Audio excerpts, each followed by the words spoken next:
ತುಂಬ ಜನ ದೊಡ್ಡ ದೊಡ್ಡ ಮ್ಯೂಸಿಕ್ ಡೈರೆಕ್ಟರ್ ಜೊತೆ ಕೆಲಸ ಮಾಡಿದಿರಲ್ವ, ಸೊ ಅವ್ರ ಜೊತೆ ಕೆಲಸ ಮಾಡಬೇಕಾದ್ರೂ ಒಂಥರ ನಥಿಂಗ್ ಬಟ್ ನೀವು ಅವ್ರ ಜೊತೆಗೆ ಮ್ಯೂಸಿಕ್ ಡೈರೆಕ್ಷನಲ್ಲಿ ಸಹಕರಿಸ್ದಂಗೆ ಇರುತ್ತೆ, ಅಸಿಸ್ಟ್ ಮಾಡ್ದಂಗೆ ಆ ಥರದ್ದೆಲ್ಲ ಕೆಲವು ಎಲಿಮೆಂಟ್ಸಲ್ಲಿ. ಸೊ ಹಂಗೆ ಜ್ಞಾಪಿಸ್ಕೊಂಡಾಗ one of the legendary singer P Srinivas ಅವರು. ಸೊ ಅವರ ಜೊತೆಗಿನ ಒಂದಷ್ಟು ಕೆಲಸ ನೀವು ಮರೆಯೋಕ್ಕೆ ಸಾಧ್ಯನೇ ಇಲ್ಲ. ಹೇಳಿ ಆ ಅನುಭವಗಳಕ್ಕ. ಅದು ಅವರು ಒಂದು ಸಿನಿಮಾಕ್ಕೆ ಒಂದು 17-20 ಹಾಡುಗಳು ಮಾಡಿದ್ರು. ಹೆಳವನಕಟ್ಟೆ ಗಿರಿಯಮ್ಮ ಅಂತ ಅವರೇ ಕಂಪೋಸ್ ಮಾಡಿದ್ದು. ಅಲ್ಲ, ನಾವೆಲ್ಲ ಹುಟ್ಟಿದಾಗಿಂದ ಕೇಳಿಸ್ಕೊಂಡು ಬೆಳೆದಿರೋದು. PBS ವಾಯ್ಸನ್ನ ಕೇಳ್ಕೊಂಡು ಅವ್ರ ಹೆಸರನ್ನ ಕೇಳ್ಕೊಂಡು ಬೆಳೆದಿರೋದು.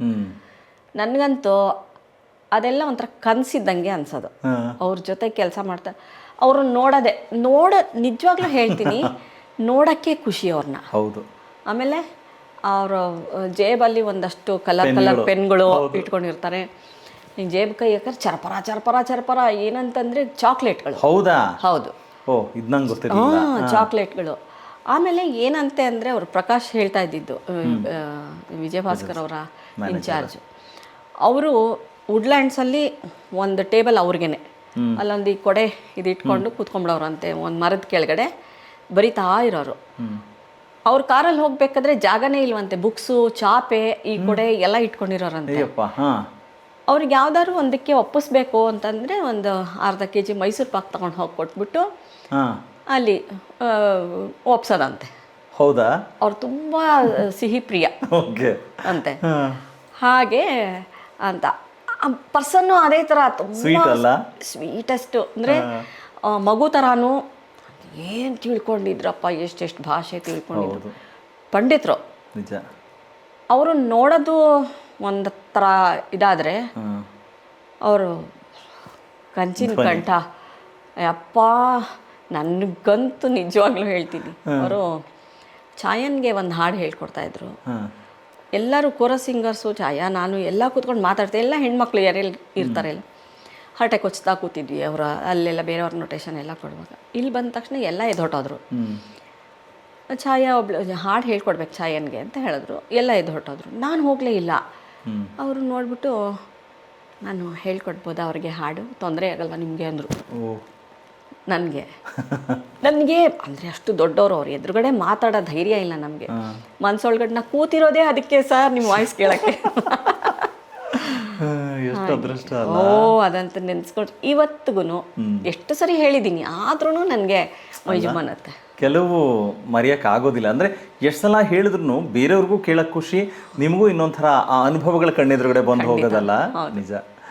ಕನ್ನಡದವರು ಕನ್ನಡದಕ್ಕೆ ಮಾತ್ರ ಸೀಮಿತ ಅಥವಾ ನಮ್ಮಲ್ಲಿ ಮಾತ್ರ ಕೆಲಸ ಮಾಡೋಕ್ಕೆ ಸೀಮಿತ, ಇಲ್ಲೆಲ್ಲ ತುಂಬ ಜನ ಹೊರಗಡೆಯಿಂದ ಕರ್ಕೊಂಡು ಬಂದು ಕೆಲಸ ಮಾಡಿಸೋದು, ಅಂದರೆ ಈ ಪದ್ಧತಿಗಳು ಅವಾಗಲಿಂದನೂ ಇದೆ. ಅಂದರೆ ಅದನ್ನು ತಪ್ಪು ಅಂತಲೂ ಹೇಳೋಕ್ಕಾಗಲ್ಲ. ಬಿಕಾಸ್ ಅಂದರೆ ಇದು ತುಂಬ ವ್ಯಾಸ್ಟ್ ಆಗಿರೋದ್ರಿಂದ, ಸಂಗೀತಕ್ಕೆ ಭಾಷೆ ಇಲ್ಲದೆ ಇರೋದ್ರಿಂದ ಅದನ್ನು ನಾವು ತಪ್ಪಂತ ಹೇಳೋಂಗೇ ಇಲ್ಲ. ಹಾಗೆ ನಮ್ಮವರು ಹೊರಗಡೆ ಹೋಗಿ ದುಡಿದಿದ್ದಾರೆ, ಹೆಸರು ಮಾಡಿದ್ದಾರೆ. ಅಂದರೆ ಆ ಥರ ಗಮನಿಸಿದಾಗ ನಿಮಗೂ ಅಷ್ಟೇ ಹೊರಗಡೆ, ಅಂದರೆ ಹಿಂದಿ ಭಾಷೆಯ ಸಿನಿಮಾಗಳನ್ನು ಮಾಡುವಂಥ ತುಂಬ ಪ್ರಸಿದ್ಧವಾದಂಥ ಲಕ್ಷ್ಮೀಕಾಂತ್ ಪ್ಯಾರಲಲ್ ಅಂಥವ್ರ ಜೊತೆ ಎಲ್ಲ ಕೆಲಸ ಮಾಡೋ ಅವಕಾಶ ಸಿಕ್ತು. ಹೇಗಿತ್ತು ಅನುಭವ? ಭಾಳ ಚೆನ್ನಾಗಿತ್ತಪ್ಪ, ತುಂಬ ಚೆನ್ನಾಗಿತ್ತು. ಸ್ಟುಡಿಯೋ, ಚಾಮುಂಡೇಶ್ವರಿ ಸ್ಟುಡಿಯೋ ಪೂರ್ತಿ ಜನ, ಮ್ಯೂಸಿಷಿಯನ್ಸು ಎಲ್ಲ ದೊಡ್ಡ ದೊಡ್ಡ ಘಟಾನುಘಟಿಗಳೆಲ್ಲ ಬಂದಿದ್ದರು. ಸಿತಾರೇನೆ ಇಡೀ ಸೌತ್ ಇಂಡಿಯಾದಿಂದ, ಇಲ್ಲಿ ಬೆಂಗಳೂರಿಂದ ನಾನು ಒಬ್ಬಳೇ ಹೋಗಿದ್ದು. ಎಲ್ಲರೂ ಸೌತ್ ಇಂಡಿಯಾದಲ್ಲಿ ಎಷ್ಟು ಜನ ಇದ್ದಾರೆ ಅಷ್ಟು ಜನನ ಕರೆಸ್ಬಿಟ್ಟು ಒಂದು 7-8 ಸಿತಾರು, ಒಂದು 7-8 ಫ್ಲೂಟ್ಸು ಹೀಗೆಲ್ಲ ಕರೆಸಿ ಅವ್ರು ಹೇಳ್ಕೊಡೋದು, ನಾವು ನುಡ್ಸೋದು ಎಲ್ಲ ಭಾಳ ಚೆನ್ನಾಗಿತ್ತಪ್ಪ. ಯಾವ ಸಿನಿಮಾ ಅದು? ಅದು ಅರಣ್ಯದಲ್ಲಿ ಅಭಿಮನ್ಯು. ಓಕೆ. ತುಂಬ ಚೆನ್ನಾಗಿತ್ತು. ಬಟ್ ಅವ್ರದ್ದು ಕಮ್ಯುನಿಕೇಷನ್ಸ್ ಹೇಗಿತ್ತು? ಅವ್ರು ಹಿಂದಿನಲ್ಲಿ ಮಾತಾಡೋರು. ಪ್ಯಾರಿಲಾಲ್ ಜಿ ಬಂದ್ಬಿಟ್ಟು ನಮಗೆಲ್ಲ ನೊಟೇಷನ್ಸ್ ಕೊಡೋದೆಲ್ಲ ಅವರೇ. ಆಮೇಲೆ ನಾವು ಹೇಗೆ ನುಡಿಸ್ಬೇಕು ಅಂತ ಹೇಳೋದು ಅವರೇನೆ. Okay okay. ಅಂದರೆ ದೇ ಆರ್ ವೆರಿ ಪರ್ಟಿಕ್ಯುಲರ್. ಅವ್ರು ಏನು ಮಾಡಿರ್ತಾರೆ ಅದನ್ನು ನುಡಿಸ್ಬೇಕು. ಹೌದು ಹೌದು ಹೌದು. ಅಂದರೆ ಮನೋಧರ್ಮಕ್ಕೆ ದಾರಿ ಇಲ್ಲ. ಇಲ್ಲ ಇಲ್ಲ ಇಲ್ಲ ಇಲ್ಲ. ಅದೇ ಕೆಲವರು ಅಂದರೆ ಅವ್ರ ಮೈಂಡ್ಸೆಟ್ ಏನಿರುತ್ತೆ ಪ್ಲಸ್ ಅವ್ರದ್ದು ಏನಿರುತ್ತೆ ಕನಸು ಕಂಪೋಸಿಂಗಲ್ಲಿ ಅದನ್ನೇ ಇಷ್ಟಪಡೋದಲ್ಲ. ಪಿಕ್ಚರೈಸ್ ಮಾಡಿರ್ತಾರೆ ಹಾಗೆ ಅವರು ಚೆನ್ನಾಗಿ ಮಾಡ್ಕೊಂಡೇ ಬಂದಿರೋರು ತಲೆನಲ್ಲಿ. ಅಲ್ಲಿ ಒಳಗಡೆ ಕೆಲಸ ಎಲ್ಲ ಲಕ್ಷ್ಮೀಕಾಂತ್ ಜಿ ನೋಡ್ಕೊಳ್ಳೋರು, ಇವ್ರು ಬಂದು ನಮಗೆ ನೋಟೇಷನ್ಸ್ ಎಲ್ಲ. ಮತ್ತು ಬೇರೆ ಯಾರ ಜೊತೆ ಅಂದರೆ ಹೊರಗಿನವರು, ಬೇರೆ ನಮ್ಮ ಕನ್ನಡದವ್ರು ಬಿಟ್ಟು ಬೇರೆ ಯಾರ ಜೊತೆ ಕೆಲಸ? ಆ ಥರ ಭಾಸ್ಕರ್ ಚಂದಾವರ್ಕರ್ ಅಂತ ಇದ್ರು. ಅವರು ಗಿರೀಶ್ ಕಾರ್ನಾಡ್ ಅವರ ಚೆಲ್ವಿ ಸಿನಿಮಾಕ್ಕೆ ಅವ್ರು ಮಾಡಿದ್ರು. ಅವ್ರದ್ದು ಇನ್ನೊಂದೆರಡು ಸಿನಿಮಾನೂ ಅವರೇ, ಭಾಸ್ಕರ್ ಚಂದಾವರ್ಕರ್ ಅಂತ ಅವ್ರು ಮಾಡಿದ್ರು. ಜತಿನ್, ಅಂದರೆ ಸುಮಾರು ಜನ ಮ್ಯೂಸಿಕ್ ಡೈರೆಕ್ಟರ್ಗಳು ಮಾಡಿ ಕೆಲಸ. ಓಕೆ. ಸೊ ಒಂದೊಂದಷ್ಟು ಅನುಭವಗಳು ಬೇರೆ ಬೇರೆಯವ್ರ ಜೊತೆನಲ್ಲಿ ಇಟ್ಕೊಂಡು ಸೊ ನಿಮ್ಮದೇ ಆದಂಥ ಜರ್ನಿಯ ಜೊತೆಗೆ ನಿಮ್ಮದೇ ಆದಂಥ ಪಾತ್. ಈ ಜರ್ನಿ ನೋಡಿದಾಗ ಅಂದರೆ ಅಲ್ಲೂ ಅಷ್ಟೇ ಅಗೇನ್ ನೀವು ಸಣ್ಣವರು ದೊಡ್ಡವರು ಎಲ್ಲರ ಜೊತೆ ಕೆಲಸ ಮಾಡಿದ್ದೀರಾ. ಈ ರಿಯಾಲಿಟಿ ಶೋ ಕಾನ್ಸೆಪ್ಟ್ ನಿಮ್ಗೆ ಏನು ಅನ್ಸುತ್ತೆ?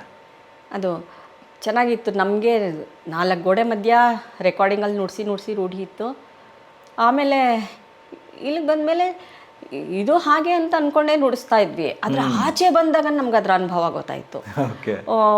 ಯಾವುದೋ ಬಸ್ ಹತ್ಕೊಂಡು ನಾನೆಲ್ಲ ಏನು ಫ್ರೀ ಇದ್ದಾಗ ಸಿತಾರ್ ಇರಲ್ಲ ಏನಿರಲ್ಲ, ಬಸ್ ಹತ್ಕೊಂಡು ಗಾಂಧಿ ಬಜಾರ್ಗೋ ಎಲ್ಲ ಹೋಗುವಾಗ, ಮೇಡಮ್ ನೀವು ಯಾಕೆ ಬಸ್ ಹತ್ತಿದ್ದೀರಾ? ನಮಗೆ ಅಲ್ವಮ್ಮ ಬಸ್ ಇರೋದು. ಅಲ್ಲ ನೀವೆಲ್ಲ ಅಲ್ಲಿ ಇದರಲ್ಲಿ ಉದಯ ಟಿ ವಿನಲ್ಲಿ ಬರ್ತೀರಲ್ವಾ ಕುಹುನಲ್ಲಿ ಹಾಗೆ ಅಂತ. ಆವಾಗೆಲ್ಲ ಈ ಫೋನ್ ಎಲ್ಲ ಇರಲಿಲ್ಲ, ಮೊಬೈಲ್ ಎಲ್ಲ ಇರಲಿಲ್ಲ, ಫೋಟೋ ತೆಗೆಸ್ಕೊಳ್ಳೋದು ಆ ಥರ ಎಲ್ಲ, ನಿಮ್ಮ ಜೊತೆ ಮಾತಾಡೋದು ಅಂತ ಅನ್ನೋದು ಏನೋ ಇದು ಆಟೋಗ್ರಾಫ್ ಮಾಡಿಸ್ಕೊಳ್ಳೋದು ಈ ಥರ ಆಗ್ತಾಯಿತ್ತು. ಎಲ್ಲ ನಮಗೆ ಒಂಥರ ನಾವು ಆ ಥರದ್ದಕ್ಕೆ ರೂಢಿ ಇಲ್ಲ. ಒಂದ್ಸರಿ ಹಿಂಗೆ ಮಧ್ಯಾಹ್ನದಲ್ಲಿ ಅವಾಗ ಕಡಲೆಕಾಯಿ ಪರಿಷೆ ಏನೋ ನಡೀತಾ ಇತ್ತು, ಅರವಿಂದ್ ಸ್ಟುಡಿಯೋದಲ್ಲೇ ಇದ್ವಿ. ಮಧ್ಯಾಹ್ನ ಹೋಗೋಣ ಅಂತ ನಾನು ಮಧು ತಬ್ಲ ಇಲ್ಲ ಅಲ್ಲಿ ಆವಾಗ ಎದೆ ತುಂಬಿ ಹಾಡುವೇನು ಶುರುವಾಗಿತ್ತು.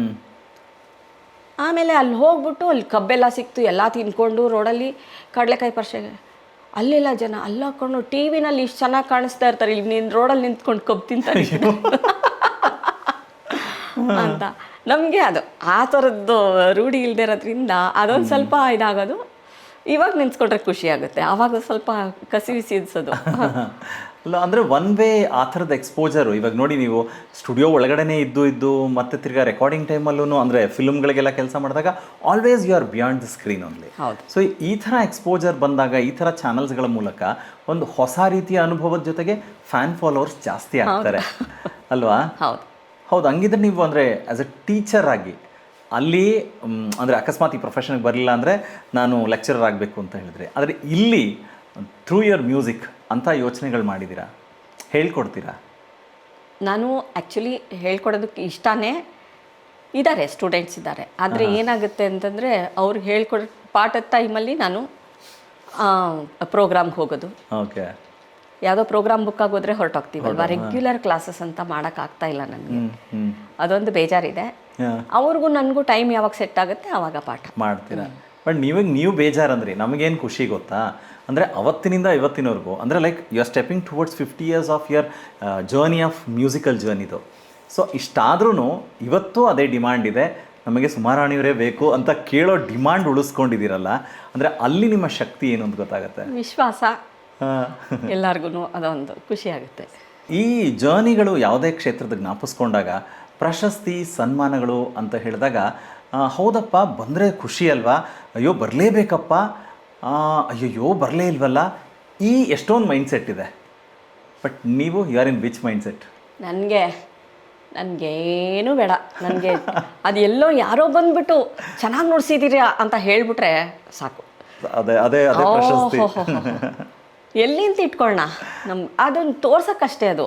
ಬಟ್ ಯಾರೋ ಬಂದು ಹೇಳಿದಾಗ ಎಷ್ಟು ಖುಷಿ ಆಗುತ್ತೆ, 4 ಜನ ಚಪ್ಪಾಳೆ ತಟ್ಟಿದಾಗ. ಅದು ನೇರವಾಗಿ ಬಂದು heart felt thanks, heart felt feelings express ಮಾಡಿದಾಗ ನಮಗೆ ಡೈರೆಕ್ಟಾಗಿ ಕೊಟ್ಟಾಗ ಅದಕ್ಕಿಂತ. ಹೌದು. ನಮಗೆ ಕನ್ನಡದಲ್ಲಿ ಯೋಚನೆ ಮಾಡಿದಾಗ ಗ್ರಾಮಿ ಪ್ರಶಸ್ತಿ ಅಂತ ಹೇಳಿದಾಗ ಓ ಹೀಗೆಲ್ಲ ಇದೆಯಾ, ಹೀಗಾಗತ್ತಾ, ಅಯ್ಯೋ ನಮಗೆ ಸಿಗತ್ತಾ ನಮ್ಮವ್ರಿಗೆ ಅಂತ ತುಂಬ ಯೋಚನೆ ತುಂಬ ಜನ ಮಾಡಿದ್ದೇ ಉಂಟದು. ಬಟ್ ಇವಾಗ ಅದರ ಮೌಲ್ಯ ಹೆಚ್ಚಾಯಿತು ಅಂತಲೇ ಹೇಳ್ಬೋದು. ಯಾಕಂದರೆ ನಿಮ್ಮಂಥ ಕಲಾವಿದರು ಅಂಥದ್ದೊಂದು ಪ್ರಾಜೆಕ್ಟಲ್ಲಿ ಕೆಲಸ ಮಾಡಿದ್ದು ಅಂತ. ಸೊ ನಿಮ್ಮ ಹಿಂದೆನೇ ಆ ಸರ್ಟಿಫಿಕೇಟ್ ಇದೆ. ಆ್ಯಕ್ಚುಲಿ ಆ ಗ್ರಾಮಿ ಪ್ರಶಸ್ತಿಯ ಗೌರವ ಹೆಚ್ಚಾಗಿದೆ ಅಂತ ಹೇಳ್ಬೋದು. ಪ್ರಾಜೆಕ್ಟಲ್ಲಿ ಕೆಲಸ ಮಾಡಿದ್ರಿಂದ ಆ ಪ್ರಾಜೆಕ್ಟ್ ಪ್ರಶಸ್ತಿ ಬಂದು ನೀವು ಅದಕ್ಕೆ ಪಾತ್ರರಾಗಿದ್ದೀರಾ. ಸೊ ನಿಮ್ಮ ಹಿಂದೆನೇ ಇದೆ ಅದು. ಸೊ ಹೇಳಿ ಅದರ ಅನುಭವ ಹೇಳಿ. ರಿಕ್ಕಿ ಕೇಜ್ ಜೊತೆಗೆ ತುಂಬ ವರ್ಷದಿಂದ ನಾನು ಕೆಲಸ ಮಾಡ್ತಾ ಇದ್ದೀನಿ. ಅವ್ರದ್ದು ಮ್ಯೂಸಿಕ್ ಪ್ರೊಡಕ್ಷನ್ನು, ಅವ್ರದ್ದು ಹಳೆಯದೆಲ್ಲ ಸುಮಾರು ಬಂದಿದೆ ಅವ್ರಿಗೆ ಗ್ರಾಮಿ. ಡಿವೈನ್ ಟೈಟ್ಸ್ ಅಂತ ಒಂದು ಆಲ್ಬಮ್ ಮಾಡಿದ್ರು ರಿಕ್ಕಿ ಕೇಜ್. ಡಿವೈನ್ ಟೈಟ್ಸ್ ಅಂತ ಒಂದು ಆಲ್ಬಮ್ ಮಾಡಿದ್ರು. ಅದರಲ್ಲಿ ನಾನು ನುಡಿಸಿದ್ದೀನಿ. ಅದರಲ್ಲಿ ಒಂದು 10 ಹಾಡೇನೋ ಇದೆ, ಒಂದು 7-8 ಹಾಡು ನಾನು ನುಡಿಸಿದ್ದೀನಿ ಅದಕ್ಕೆ. ಅದು ಆ ಆಲ್ಬಮ್ಗೆ ನ್ಯೂ ಏಜ್ ಇದು ಅವಾರ್ಡ್ ಅಂತ ಬಂದ್ಬಿಡ್ತು. Okay okay. ಸೊ ಆಲ್ಬಮಲ್ಲಿ ಎಷ್ಟು ಜನ ಕೆಲಸ ಮಾಡಿದ್ದೀವಿ ಅಷ್ಟು ಜನನೂ ಅದಕ್ಕೆ ಪಾತ್ರರು. Wow, super. ನಾವು ಅವಾಗ ನಿಮಗೆ ವಿಶ್ ಮಾಡೋಕ್ಕಾಗಲಿಲ್ಲ, ಇವಾಗ ವಿಶ್ ಮಾಡ್ತಾ ಇದ್ದೀನಿ. ಬಟ್ ಈಗ ಆ ಪ್ರಾಜೆಕ್ಟ್ ಅಂದರೆ what exactly it executes? Music ಹೌದು, ಬಟ್ ಕಾನ್ಸೆಪ್ಟ್ ಏನು? ಕಾನ್ಸೆಪ್ಟು ಅದೇನೆ, ನಮ್ಮ ಇಲ್ಲಿದ್ದ ಕಲ್ಚರು, ನೇಚರು. ಅವ್ರು ತುಂಬ ನೇಚರ್ ಲವರ್, ರಿಕ್ಕಿ ಕೇಜ್. ಅದ್ರ ಬಗ್ಗೆನೇ ಜಾಸ್ತಿ ಮಾಡ್ತಾರೆ. ನೀವು ಕೆಲವೊಂದು ವೀಡಿಯೋಸ್ ನೋಡಬೇಕು, ನಿಮ್ಗೆ ಅರ್ಥ ಆಗುತ್ತೆ. ಬೇರೆ ಬೇರೆ ಒಂದು ಲದ್ದಾಖಲ್ಲಿ ಒಂದು ಶೂಟ್ ಮಾಡಿದ್ದಾರೆ, ಅಲ್ಲಿದ್ದ ಪರಿಸರ ಅಲ್ಲಿ ಹೇಗಿದೆ. ಆಮೇಲೆ ಇಲ್ಲಿ ಒಂದು ಚೆನ್ನೈನಲ್ಲಿ ವಿಗ್ರಹ ಎಲ್ಲ ಮಾಡ್ತಾರೆ ನೋಡಿ, ಅವ್ರದ್ದು ಹೇಗಿದೆ ಲೈಫು, ಯಾವ ಥರ ಮಾಡ್ತಾರೆ ಅನ್ನೋದು, ಕಲೆಗಳು ಮಾಡೋದು, ಆ ಥರದ್ದು ನಮ್ಮ ಇಂಡಿಯನ್ ಸೊಗಡು, ಟ್ರೆಡಿಷನ್ಸ್ನ ತೋರಿಸ್ತಾರೆ. ಹೌದು. ಸೊ ಆ ಬೇಸ್ ಮೇಲೆ ಅದು ಕಾನ್ಸೆಪ್ಟ್ ಇದೆ ಅಂತ. ಸೊ ಇದು ದೊಡ್ಡ ಮಟ್ಟದಲ್ಲಿ ಗೊತ್ತಾಯಿತು. ಅದು ಬಿಟ್ಟರೆ ಸುಮಾರಾಣಿಯವ್ರಿಗೆ ಬಂದಿರೋ ಬೇರೆ ಪ್ರಶಸ್ತಿಗಳು ಯಾವ್ದ್ಯಾವುದು? ಏನು ಗೊತ್ತಿಲ್ಲ. ಸೊ ನೀವು ಹೆಂಗೆ ನಿಮ್ಮ ರೆಕಾರ್ಡಿಂಗ್ ಆಗಲಿ, ಮ್ಯೂಸಿಕ್ ಡೈರೆಕ್ಷನ್ದೋ ಅಥವಾ ನಿಮ್ಮ ವರ್ಕ್ಗಳೇನಿದೆ ಅದ್ರ ಲೆಕ್ಕ ಇಲ್ಲ ಅಂತ ಹೇಳ್ತಿರಲ್ಲ, ಸೊ ಹಂಗಾದ್ರೆ ಪ್ರಶಸ್ತಿ ಸನ್ಮಾನದ ಲೆಕ್ಕ ಇಟ್ಟಿಲ್ಲ? ಇಲ್ಲ, ಪ್ರಶಸ್ತಿ ಸನ್ಮಾನ ಅಂತ ಸನ್ಮಾನಗಳು ತುಂಬ ಮಾಡಿದ್ದಾರೆ, ಪ್ರಶಸ್ತಿನೂ ಕೊಟ್ಟಿದ್ದಾರೆ. ಅತ್ರಿ ಪ್ರಶಸ್ತಿ ಕೊಟ್ಟಿದ್ದಾರೆ, ಗುರುಗಳ ಹೆಸರು ಕೊಟ್ಟಿದ್ದಾರೆ. ಅಂದರೆ ಅದೇನೆ, ನಾನು ಅಷ್ಟೊಂದು ಅದಕ್ಕಿಂತ ಅವ್ರ ಪ್ರೀತಿ ವಿಶ್ವಾಸ ತುಂಬ ಮುಖ್ಯ. ಅವ್ರು ಕೊಡೋದಕ್ಕಿಂತ ಅವ್ರ ಪ್ರೀತಿ ವಿಶ್ವಾಸ ಇಟ್ಕೊಂಡಿದ್ದಾರಲ್ಲ. ಕೆಲವ್ರಿಗೆ ಅದನ್ನ ಕೊಡೋಕ್ಕಾಗುತ್ತೆ, ಸಂಸ್ಥೆ ಇಟ್ಕೊಂಡಿದ್ದವ್ರಿಗೆ. ಕೆಲವು ಸಂಸ್ಥೆ ಇಟ್ಕೊಂಡಿರಲ್ಲ, ಹಾಗೆ ಅವರು ಹೌದು ಹೌದು ಗೌರವಿಸ್ತಾರೆ ಅಂತ ಹೇಳಿದ್ದು. ಓಕೆ, ಇದೇ ಖುಷಿನಲ್ಲಿ ಅಂದರೆ ಪ್ರಶಸ್ತಿಗಳೇನು ಬಂದಿತ್ತಲ್ಲ, ಅಂದರೆ ನಿಮಗೆ ನೀವು ಹೇಳ್ತಿದ್ದೀರಾ ನನಗೇನು ಅಷ್ಟೊಂದು ಅದ್ರ ಬಗ್ಗೆ ಏನಿದಿಲ್ಲ, ನನ್ನ ಪಾಡಿಗೆ ನಾನು ಕೆಲಸ ಮಾಡ್ತೀನಿ ಅನ್ನೋ ಮೈಂಡ್ ಸೆಟ್ಟು ನಂದು ಅಂತ.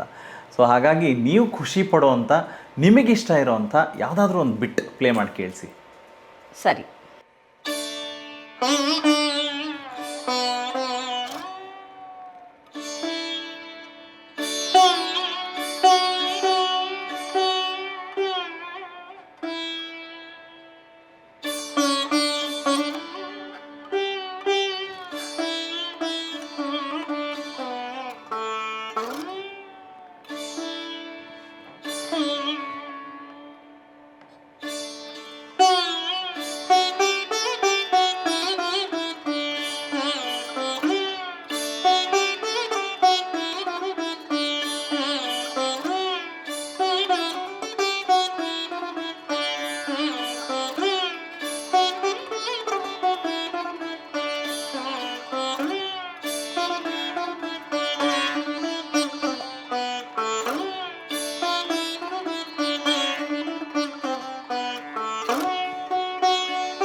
ಸಖತ್ ಖುಷಿ ಅನಿಸುತ್ತೆ.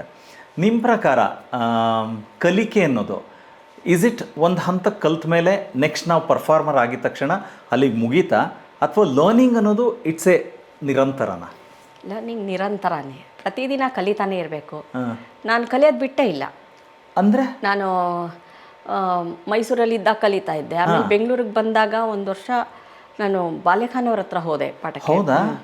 ಅಂದರೆ ಮ್ಯಾಚ್ ಆಗಲಿಲ್ಲ ಕ್ಲಾಸ್ಗಳು, ಒಂದು 2 ಕ್ಲಾಸ್ಗೆ ಹೋಗೋಕ್ಕಾಯ್ತು ಅಷ್ಟೇ. ಅವ್ರ ರಜಾ ಇದ್ದಾಗ ನಮಗೆ ರೆಕಾರ್ಡಿಂಗ್ ಇರ್ತಿತ್ತು, ಆ ಥರ. ಅದಾದಮೇಲೆ ನಾನು ಪಂಡಿತ್ ಗೋಪಿನಾಥ್, ಎನ್ ವಿ ಗೋಪಿನಾಥ್ ಅವ್ರ ಹತ್ರ ಕಂಟಿನ್ಯೂ ಮಾಡ್ತಾ ಇದ್ದೀನಿ. ಇವಾಗ್ಲೂ ಹೋಗ್ತೀನಿ. ಇವಾಗ್ಲೂ? ಹೌದು. ಓ ಮೈ ಗಾಡ್. ಸ್ನೇಹಿತರೆ ನೋಡಿದ್ರ, ನಾವೆಲ್ಲ ಅಂದ್ಕೊಂಡ್ಬಿಡ್ತೀವಿ ಒಂದು ಕಂಟಿನ್ಯೂಸ್ ಆಗಿ ಒಂದು 5 ವರ್ಷನೋ 10 ವರ್ಷನೋ ಕಲ್ತ್ಬಿಟ್ರೆ ಸಕ್ಕದಾಗಿ ಕಲ್ತ್ಬಿಟ್ವಪ್ಪ, ಇನ್ನು ನೆಕ್ಸ್ಟ್ ಏನಿದ್ರು ನಾವು ಬಿಂದಾಸಾಗಿ ಸ್ಟೇಜಲ್ಲಿ ಪರ್ಫಾರ್ಮ್ ಮಾಡೋದು ಅಥವಾ ಟಿ ವಿನೋ ಈ ಥರದ್ದು ಬೇರೆ ಏನೋ ಲೆಕ್ಕಾಚಾರ. ಆದರೆ ಇಲ್ಲ ರೀ, ಎಷ್ಟೇ ಏನೇ ಕಲ್ತ್ರೂ ಇನ್ನೂ ಕಲಿಯೋದಿರತ್ತೆ ಅನ್ನೋದು ಇಂಥವ್ರನ್ನ ನೋಡಿ ಗೊತ್ತಾಗತ್ತೆ. ಸೂಪರ್ ಅಕ್ಕ, ಗ್ರೇಟ್ ಇನ್ಸ್ಪಿರೇಷನ್ನು, ಸಖತ್ ಖುಷಿ ಅನ್ಸತ್ತೆ. ಆಮೇಲೆ ಇನ್ನೂ ಒಂದು, ಇವಾಗ ನಾನು ಆನೂರ್ ಅನಂತ ಕೃಷ್ಣ ಶರ್ಮಾ ಅವ್ರ ಹತ್ರ ಕೊನ್ನಕೋಲ್ ಕಲಿಯಕ್ಕೆ ಹೋಗ್ತಾ ಇದ್ದೀನಿ. ಓಯ್ಯೋ, ಈ ಹುಚ್ಚು ಯಾಕೆ ಬಂತು? ಅದು ಮುಂಚೆಯಿಂದ ಆಸೆ ಇತ್ತು, ಯಾರು ಹೇಳೋವಾಗ ನನಗೆ ತುಂಬ ಇಷ್ಟ ಆಗೋದು ನಾನು ಹೇಳಬೇಕು ಅಂತ. ಹೌದಾ? ನಿಮ್ಮನ್ನು ನೋಡಿದಾಗ ನನಗನ್ಸಿದ್ದು ಏನಂತ ಹೇಳಿದ್ರೆ, ಇವತ್ತಿನ ಜನ್ರೇಷನ್ ನಿಜವಾಗ್ಲೂ ನಿಮ್ಮಷ್ಟು ಸೀರಿಯಸ್ ಆಗಿದ್ದಾರಾ ಅಂತ. ಇವಾಗಿಂದ ನನ್ನ ಕಣ್ಣಿಗೆ ಕಾಣಿಸ್ತಾ ಇಲ್ಲ. ಇರ್ತಾರೆ ಚಿಕ್ಕ ಹುಡುಗರು, ಕೆಲವ್ರು ನೋಡಿದ್ರೆ ತುಂಬ ಆಶ್ಚರ್ಯ ಆಗುತ್ತೆ, ಏನಪ್ಪ ಈ ಥರ ಇದ್ದಾರಲ್ಲ ಹುಡುಗರು, ಇವಾಗಿನ ಹುಡುಗರು ಅಂತ. ಇನ್ನು ಕೆಲವ್ರು ನೋಡಿದ್ರೆ ಏನು ಸೀರಿಯಸ್ನೆಸ್ಸೇ ಇಲ್ವಲ್ಲ ಇವ್ರಿಗೆ, ಸಂಗೀತ ಅಂದರೆ ಇಷ್ಟು ಸುಲಭ ಅಂದ್ಕೊಂಡ್ಬಿಟ್ಟಿದ್ದಾರಾ, ಸುಮ್ಮನೆ ಏನೋ ತಮಾಷೆ ಅಂತ ಅಂದ್ಕೊಂಡ್ಬಿಟ್ಟಿದ್ದಾರಲ್ಲಪ್ಪ. ಅದಕ್ಕೆ ಕಲೆಗೂ ಗೌರವ ಇಲ್ಲ, ಟೈಮ್ಗೆ ಗೌರವ ಇಲ್ಲ ಅಂತ ಅನ್ಸುತ್ತೆ ಕೆಲವ್ರು ನೋಡಿದ್ರೆ. ಬಟ್ ಚಿಕ್ಕ ಚಿಕ್ಕ ಹುಡುಗರು ತುಂಬ ಟ್ಯಾಲೆಂಟೆಡ್ ಬರ್ತಾ ಇದ್ದಾರೆ ಇವಾಗ. ನಿಜ, ಹೌದು. ಅಂದರೆ ವಿ ಹ್ಯಾವ್ ಟು ಅಪ್ರಿಷಿಯೇಟ್ ಯಾರದೇ ಟ್ಯಾಲೆಂಟ್ ಇದ್ದಾಗ ಅಂತ. ಸೊ ರಿಯಾಲಿಟಿ ಶೋಗಳಿಗೆ ನೀವು ತುಂಬ ನೋಡ್ಸಿದ್ದೀರಲ್ವಾ? ನಿಮ್ಮ ಪ್ರಕಾರ ರಿಯಾಲಿಟಿ ಶೋ ವಾಟ್ ಎಕ್ಸಾಕ್ಟ್ಲಿ? ನಾನು ಪರ್ಸ್ನಲಾಗಿ ಕೇಳಬೇಕು ಅಂತಂದರೆ ನಾನು ನುಡ್ಸೋಕೆ ಹೋಗ್ತೀನಿ, ಸಂತೋಷ ಆಗುತ್ತೆ. ನಾನು ಪರ್ಸ್ನಲ್ ಆಗೇ ಕೇಳ್ತಿದ್ದೀನಿ. ನನ್ನ ಭಾವನೆ, ನನಗೇನು ಅಷ್ಟು ಇಷ್ಟ ಇಲ್ಲ ರಿಯಾಲಿಟಿ ಶೋ, ಇಷ್ಟ ಇಲ್ಲ. ಏನು ನನ್ನ ಪ್ರಕಾರ ಏನಂತಂದರೆ, ಇವಾಗ ನಾನು ನನ್ನ ಮಗುನೋ ಹೋಗಿ ಅಲ್ಲಿ ಪರ್ಫಾರ್ಮ್ ಮಾಡಿದ್ರೆ ಅವ್ರಿಗೇನು ಗೊತ್ತಾ, ನಾಲ್ಕು ಕಾಣಿಸಿದ ತಕ್ಷಣ, ಟಿ ವಿನಲ್ಲಿ ಕಾಣಿಸಿದ ತಕ್ಷಣ ಅವ್ರಿಗೆ ಗೊತ್ತಿರಲ್ಲ. 4 ಜನ ಬಂದು ಮಾತಾಡಿದ ತಕ್ಷಣ ನಾನು ಗ್ರೇಟ್ ಅಂತ ಅನ್ನಿಸ್ಬಿಡುತ್ತೆ ಮಕ್ಕಳಿಗೆ. ಹೌದು. ಆ ಶೋ ಮುಗಿದ್ಮೇಲೆ ವಾಪಸ್ ಬಂದಮೇಲೆ ಅವ್ರು ನಾರ್ಮಲಾಗೆ ಲೈಫ್ ಲೀಡ್ ಮಾಡಬೇಕು. ಅಲ್ಲಿದ್ದಾಗ ಮಾತ್ರ ಅದಕ್ಕೆ ಬೆಲೆ. ಅವ್ರಿಗೆ ಅದು ತಡ್ಕೊಳಕ್ಕಾಗಲ್ಲ. ಚಿಕ್ಕ ಮಕ್ಕಳನ್ನ ಕರ್ಕೊಂಡು ಬಿಟ್ಬಿಟ್ರೆ ಅವ್ರಿಗೆ ಸ್ವಲ್ಪ ಅದನ್ನು ಅರಗಿಸ್ಕೊಳಕ್ಕಾಗಲ್ಲ. ಆ ಥರ ಪ್ರಾಬ್ಲಮ್ ಆಗುತ್ತೆ ಅಂತ ನಾನು ಅಂದ್ಕೊಳ್ತೀನಿ, ಸೈಕಾಲಜಿ ಓದಿರೋದ್ರಿಂದ.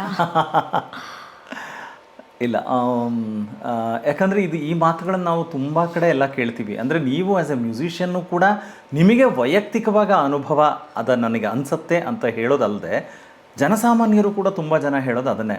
ಅಂದರೆ ಇಲ್ಲಿ ಕರ್ಕೊಂಡು ಬಂದ್ಬಿಟ್ಟು ರೀಲ್ ಸ್ಟಾರ್ಗಳನ್ನು ಮಾಡ್ತಾ ಇದ್ದಾರಾ, ರಿಯಲ್ ಸ್ಟಾರ್ ಅನ್ನೋ ಆ ಕ್ವಾಲಿಟೀಸ್ನ ಕಳ್ಕೊಂಡು ಬಿಡ್ತಾ ಇದ್ದಾರಾ ಅಂತ.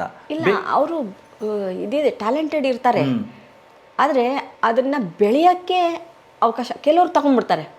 ಅಲ್ಲಿ ಬಂದ ತಕ್ಷಣ ಅಲ್ಲಿಂದ ನಾನು ಈ ದಾರಿನೇ ಹಿಡಿಬೇಕು ಅಂತ ಅದಕ್ಕೆ ತುಂಬ ಕೃಷಿ ಮಾಡ್ತಾರೆ, ತುಂಬ ಹಾರ್ಡ್ ವರ್ಕ್ ಮಾಡಿ ಮುಂದಕ್ಕೆ ಹೋಗ್ತಾರೆ ಕೆಲವರು. ಎಲ್ಲರೂ ಹಾಗಾಗೋದಿಲ್ಲ. ಅದಕ್ಕೆ ಅಷ್ಟು ಈಗ 100 ಜನ ಬಂದಿರೋದ್ರಲ್ಲಿ 10 ಜನ ಮಾತ್ರ ಹಂಗಾದ್ರೆ ಏನು ಪ್ರಯೋಜನ ಅಲ್ವಾ? ಸೊ ಎಲ್ಲರೂ ಒಂದು ಸರಿಯಾದ ದಾರಿಯಲ್ಲಿ ಹೋಗಬೇಕು ಅಂತ ಹೇಳಿದ್ರೆ ಕಲಿಕೆ ಅನ್ನೋದು ಅತಿ ಮುಖ್ಯ ಅಲ್ವಾ? ಖಂಡಿತ.